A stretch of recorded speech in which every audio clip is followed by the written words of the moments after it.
they're more likely to stick to 3% and escalate into kinetic action, strike the US in order to break the blockade? I think the problems between Iran and the United States go far beyond the Strait of Hormuz. The issue is that the Israeli regime is committing genocide in Gaza. It's occupying southern Lebanon. As we speak, it's bombing Lebanon as we speak. And Lebanon is killing people every day, women and children. And for Iran, these have to come to an end. In other words, without these happening, there will be no agreement with the United States. The Strait of Hormuz will not be open. So as long as the genocide, you see, Mario, the difference between Iran and Western governments is that they think, these elites think that since they have no real principles and they have no real values, then no one has values and principles. And obviously these mad mullahs, these evil ayatollahs, they obviously don't have principles.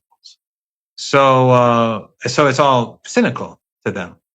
But the Iranians are saying, and they're very clear about this, until the occupation of Lebanon comes to an end, and the killing comes to an end, and until, more importantly, the genocide in Gaza comes to an end, we will not have a deal and we will not open the Strait of Hormuz. Now, the Strait of Hormuz is not fully closed for a host of reasons. Some ships linked to friends of Iran, they go through. Some ships linked to countries on the other side of the Persian Gulf, they allow them to go through. They have some deals. The Iranians and the Emirates have their own deals. The Iranians and Qatar have their own deals. You know, that's how it works right now. So some ships go through, but the Strait of Hormuz will not be normalized until the genocide in Gaza comes to an end. So these are part of it. So it's not as if the Americans are saying, okay, we're going to force the Israeli regime to stop killing kids, and we're going to hand over your assets. And no, it has all of these things have to happen. That is the MOU. That's what Trump signed on to, and then we will have normalization. So it's not. So the issue is not whether Iran is going to get 3% or 1%. And if whatever it gets, it's going to be between Iran and Oman, and it's subject to change. It could go from 3 to 5 next year. It could go from 5 to 2 next year. That is between these two countries. But the root of the problem is the wars and the Americans, and now they want to start something with Turkey, possibly, which have no doubt that if there's even though Erdogan never helped Palestine or Gaza or Lebanon or Iran, but if the Israeli regime attacks Turkey, Iran will go to the aid of Turkey. So, but in any case, the wars have to go to an end. The wars have to come to an end, and this is just one small piece of the puzzle. Is there a scenario where the Iranians escalate? So if the blockade continues, and there's a big debate right now on who blinks first, because this is having pretty significant impact on the American economy. We're seeing bond yields, etc., in the US and Europe, inflation, economic slowdown. And also it's having an impact, as Ghalibaf and Pezeshkian just said, it's having an impact in Iran. So everyone's debating on who's going to blink first, who's suffering more, who can sustain this for longer. Is there a level where if it reaches that level from a pain threshold to the Iranian people, that the Iranians decide to strike the Americans first in order to break the deadlock? That's quite possible.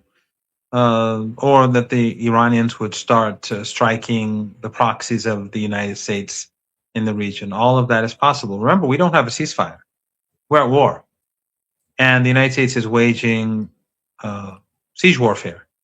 And the countries in the region are hosting U.S. forces, U.S. assets, and they assisted the United States in attacking Iran. So when there's no ceasefire, then whenever you decide to fire at your enemy, you're not initiating conflict. So yes, there's a possibility that Iran will start punishing the United States, taking out its assets in the region, taking out its proxies in the region. In fact, in Dr. Ghalibaf's tweet today, if you can find it, I have it, yeah. he says that countries in the region have approached Iran to say that we need to have some sort of security arrangement. And that the only way forward is just to get rid of the Americans, because the Americans and the Israelis don't care about these countries. They only care about Israelis. And they sacrifice these countries. And in that tweet, he said something like, these countries, meaning the countries in the Persian Gulf, they recognize that their fate was, their fate was at stake. Their regimes were at stake. For a while, it seemed to them that they could lose everything. That is the key point. If the United States intensifies its warfare against Iran, then these countries that have cooperated with the United States, that cooperate with the United States, that assist the United States in its warfare against Iran, they're not out of the woods. Yeah, I've got the post here by Ghalibaf. It's an interesting post because it's the timing of it is interesting considering the Mecca agreement, the negotiations that are going on, the agreement between Turkey, Pakistan, Saudi, Egypt being open to join.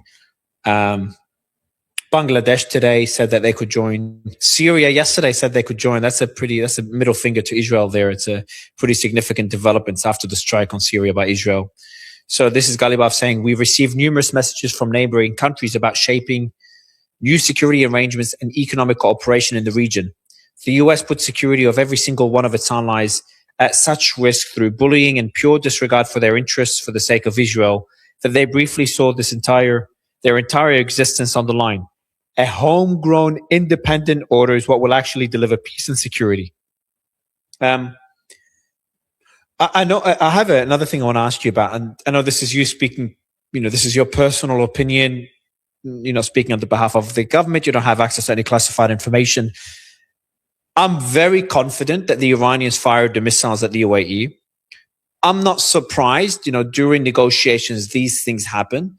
One thing I've learned, especially from this war, but, doing what I do over the last few years, and I'm sure you can relate to this, is 80% of what's out there is either, fluff or just fabricated.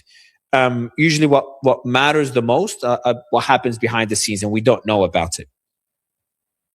So do you know why? What is the disagreement between the Emiratis and the Iranians for the missiles to be fired at the Emirates a few days ago?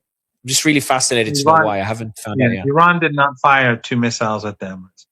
And Iranian missiles don't fall into the sea. I think by now, you and I and others know that if Iran fires a missile, it'll hit the target. It will not. No, but they were intercepted. They haven't, from what I understand, they haven't fallen into the sea. They were intercepted. No. I know one was. Iran fired 2 anti-ship missiles, but they did not fire any missiles, which they continue to do. No, the Emiratis had their own issue, but for now, the Emiratis have not acted on their threats. But in any case, the Emirates is far less important for Iran now than it was 6-7 months ago, because the Americans keep talking about alternative routes, or for oil going through to the Red Sea or the Mediterranean. I mean, that's fine. It'll take years to develop them, but at the end of the day, the oil fields and the gas fields are here. You can't move them to the Red Sea or to the Mediterranean or somewhere else. So if these countries in future, assuming that they survive, they help in engaging war, help in the United States engaging war with Iran, then Iran will be able to strike them, and those corridors for oil and gas, they'll be useless.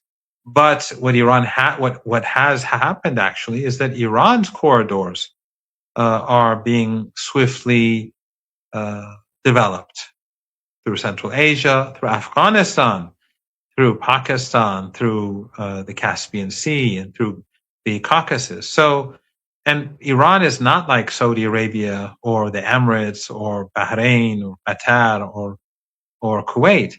It has a diverse economy. Oil and energy is a part of the economy, but it has exports and imports that go through these corridors. So the more these corridors are developed, the less dependent Iran is on ports in the Persian Gulf region. But no, Iran didn't fire ground-to-ground missiles at the Emirates. If they had, they would have struck their targets.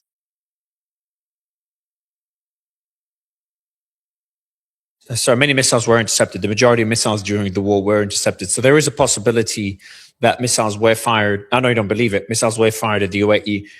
This is me speculating. I think it's just fascinating to be part of those negotiations and really hear what's happening in the disagreements. Mario, when they say, it's sort of like Ukraine, when they say all the missiles were, because constantly the Emiratis and the Kuwaitis were saying all the missiles were intercepted. And then we would the next day see satellite photos of the damage. So they can't have it both ways. They can't complain about the damage and at the same time say that everything was intercepted. No, I never said everything. I said some were intercepted. If Iran wanted to strike the Emirates and hurt the Emirates, Iran would have hurt the Emirates. I mean, no, I don't think they wanted. No, but Prof, I don't think they wanted to hurt the Emirates. I think that was more of a warning. What I'm fascinated by, and obviously it could be cruise missiles to ships, which is what the Iranians said. And that was my first guess, because that's what happened a few weeks ago. But for me, and the reason I'm so fascinated by it is just trying to understand what's happening behind the scenes. We saw the reports of Emirati planes, private planes, going to Iran for an hour or two and coming back. And I've been speculating for a while that the Emiratis would send money, would unfreeze assets for the Iranians. But it's just fascinating to know what's happening behind the scenes. I don't think the intention was to cause damage in the UAE. I don't think it's that significant of a development. Personally, I see these things as just disagreements that are happening behind the scenes. But pure speculation. I was just interested to see if you had any insight into this.